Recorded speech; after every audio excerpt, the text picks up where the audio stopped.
This pyramid is sitting in China today. All right, it's 2,000 feet at the base, and it rises 1,200 feet.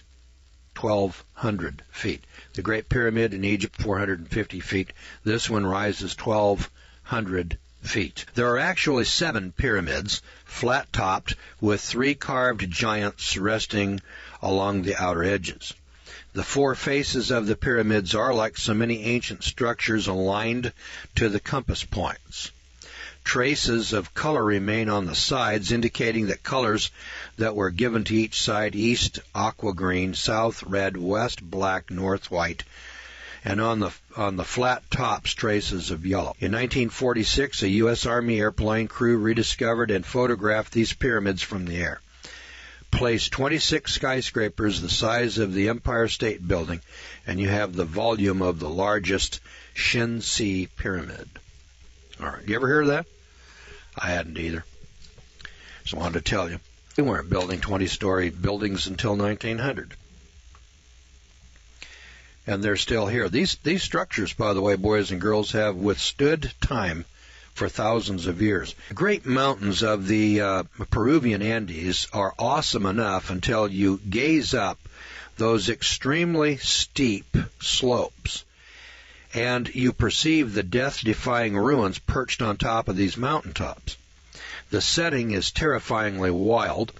Mountains miles high, vanishing into the sky, notched with narrow ledges, slashed with ravines and bottomless gorges.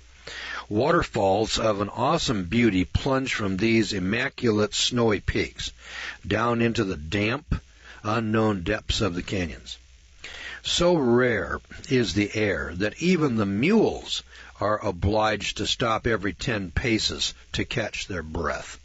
A vanished civilization set gems in stone, astonishing and astoundingly assembled polygonal walls suspended over the abyss.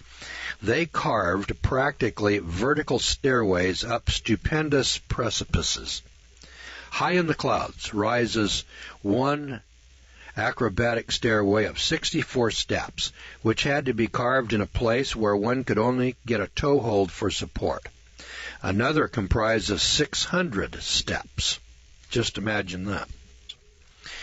Now, these ingenious jewels, or jewelers in rock, ascended a dizzying mountain no wider than the blade of a sword, and topped it with watchtowers and walls pierced with lookouts. The mountain drops away so abruptly that if a workman slipped, his body would not hit the bottom for 3,000 feet. Today, on all sides, the ruins of temples, fortresses, and towers surmount the peaks and cling to the vertical sides of the canyons like ivy. Overlooking a waterfall, a splendid palace rises above the fierce abyss, impossible to reach. How was this palace built? Terraces were miraculously inlaid into vertical slopes, perched over the canyon fault. How did they hoist up heavy, carved rocks by the thousands? Site after site is built atop bluffs, which are too steep to be accessible. Many seem to have been literally hurled up as though the monstrous stones flew there. A high carved niche opens out over the abyss, under a ridge shaped like the letter I.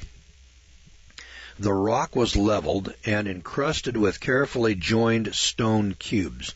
Only a daring mountaineer hanging from a rope could possibly reach it. The builder magicians, I tell you, had no sense of the impossible. Everywhere loom buildings that defy the laws of equilibrium and gravity, as well as vertigo.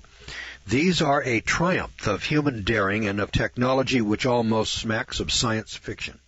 And would you believe it? Sometimes the enormous blocks were brought from quarries more than 1,000 miles away. It isn't being built by muscle labor. It's being built by some kind of machines and mechanical labor.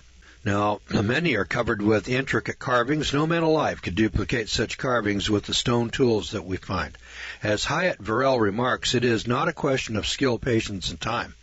It is a human impossibility. I mean, we're just taking a look at it, boys and girls. It's there. Like it or lump it.